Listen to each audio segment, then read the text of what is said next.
बेंगलुरु में जो हुआ उसने पूरे भारत देश को दुखी किया। अभी बेंगलुरु में सिचुएशन बेहद ही खराब है, काफ़ी लोगों की जान जा चुकी है।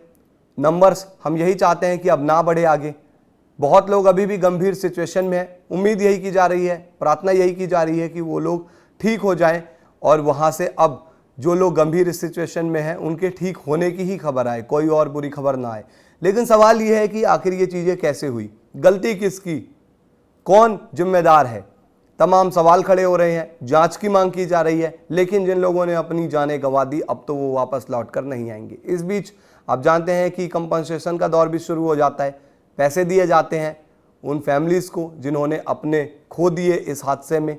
ऐसे में आरसीबी ने भी मुआवजा दिया है, कंपनसेशन दिया है। 10 लाख रुपए वो देंगे उनके परिवार को जिन्होंने अपने बच्चे को, अपने पति को या फिर अपने को खोया है इस हादसे में। तो एक बार आपको आरसीबी का वो पोस्ट दिखाते हैं जिसमें उन्होंने कहा है कि 10 लाख रुपए दिए जाएंगे उन परिवारों को जिन्होंने अपना खो दिया इस बेंगलुरु हादसे में। तो आप देख सकते हैं।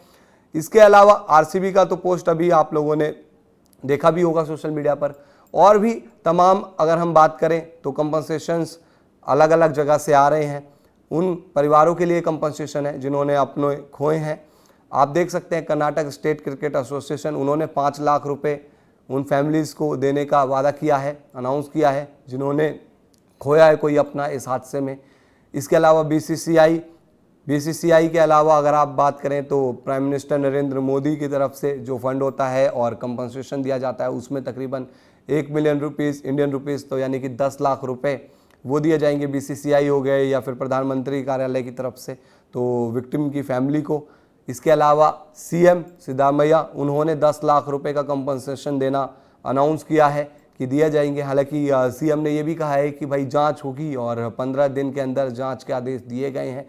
कमेटी बनाई गई है कि जल्दी से जल्दी इसको देखा जाए और पता किया जाए कि क्या गलती रही है। इसके अलावा बहुत सारे रिएक्शंस अलग तरीके से आ रहे हैं वहाँ से, और भी बहुत जगह से कंपनसेशन आ रहे हैं। देखो ये कंपनसेशन जो हमने अभी आपको दिखाया, चाहे आरसीबी ने दिए हों 10 लाख रुपए या फिर पीएम की तरफ से दिए जा रहे हों, बीसीसीआई की तरफ से दिए जा रहे हों, कर्नाटक स्टेट क्रिकेट एसोसिएशन और भी अलग अलग जगह से, ये सिर्फ एक पैसा है, ये नोट है। ये आप उन परिवारों को दे दोगे लेकिन उनका बच्चा, उनका पति या फिर जिसने भी मतलब अपना जो भी खोया है इस हादसे में वो नहीं लौटा सकते। क्योंकि ठीक है पैसे दिए जाते हैं कि उन परिवार को आर्थिक रूप से थोड़ी मदद हो जाए, मुआवजा मिल जाए, लेकिन क्या उनका अपना वापस आएगा? ऐसे में एक रिएक्शन आपको दिखाते हैं। एक पानी पूरी बेचने वाला का बेटा गया था भाई आरसीबी के जश्न में शामिल होने के लिए। उसके पिता को ये नहीं पता चला कि यार उनका जो बेटा है वो मतलब वापस लौट कर ही नहीं आएगा। पानी पूरी बेचते हैं देवराज एंटी जी, और उनका ये कहना है किसी उन्होंने मीडिया हाउस से बात की होगी वहाँ पर और कहा कि यार मैं जो है वो 50 लाख रुपए से लेकर क्या 1 करोड़ रुपए भी दे दूंगा, कहीं से भी ले आऊँगा, दे दूंगा मैं 1 करोड़ रुपए 50 लाख रुपए, क्या मेरा बेटा वापस आएगा? पुलिस ने मुझे फ़ोन किया और कहा कि यार आप ना बोरिंग हॉस्पिटल आ जाइए, और मेरे पास तो इतनी हिम्मत नहीं थी कि मैं अपने बेटे की डेड बॉडी देख सकूं। वो अपने दोस्तों के साथ गया था, 2 दोस्त थे और उनके साथ गया था, और उन्होंने कहा था कि मैं तो जी बस विधानसभा जाऊंगा और वहाँ से वापस आ जाऊंगा। लेकिन मैं नहीं समझ पाया कि आखिर कैसे हुआ कि वो चिन्ना स्वामी स्टेडियम पहुँच गया और वहाँ पर ये हादसा हो गया। तो आप समझ सकते हैं एक पिता की ये दिल की बात कि भाई पैसा आप अब मेरे से सब ले लो, जमीन ले लो, जायदाद ले लो, A to Z हर चीज़ ले लो, लेकिन क्या मेरा बेटा वापस आ पाएगा? क्योंकि हम देख रहे हैं ना कि आम चीज़ हो गई है। पिछले 1 साल में हमने भारत में कई जगह भगदड़ देख ली और भगदड़ में कई लोगों की वहाँ पर डेथ भी देख ली। और अब सवाल ये है कि ये रुक क्यों नहीं रही है और आखिर इतनी बड़ी लापरवाही होती कैसे है? कभी कुंभ मेला हो गया, दिल्ली रेलवे स्टेशन पर हमने देखा, अब बेंगलुरु में देखा। जब व्यवस्था नहीं है इतनी बड़ी भीड़ को संभालने की तो क्यों कराए जाते हैं ऐसे इवेंट? क्यों होती है ऐसी चीजें? क्यों बनाया जाता है इतना माहौल? मत बनाओ माहौल। अब वहां पर जो चला गया वो तो वापस लौट कर नहीं आएगा। इस हिसाब से 11 लोगों की मरने की जो खबर आ रही है, 10 लाख रुपए एक आदमी को आपने दे दिए, तो 1 करोड़ 10 लाख रुपए में क्या वो 11 जानों की कीमत लगाई जा रही है?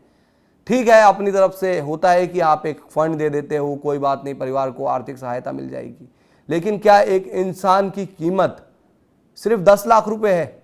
क्या 10 लाख रुपए में इस देश में आप किसी भगदड़ में जाते हैं और आपकी मृत्यु हो जाती है, आपकी डेथ हो जाती है, तो आपके परिवार को 10 लाख रुपए मिल जाएंगे, वो कीमत होगी। हालांकि मांग की जा रही है, बहुत ज़्यादा वहाँ पर प्रोटेस्ट भी हो रहे हैं कि भाई 50 लाख रुपए तो दो एक परिवार को जिन्होंने अपना खोया। लेकिन बात वही है कि मांगे होंगी, 50 लाख दे भी दिए जाएंगे, लेकिन ये पैसा उन लोगों को वापस नहीं ला सकता जो इस दुनिया को अलविदा कह गए।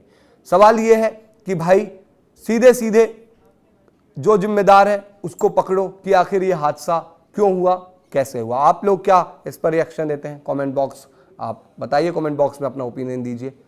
साथ ही आप गेम चेंजर्स को सब्सक्राइब भी कर लीजिए।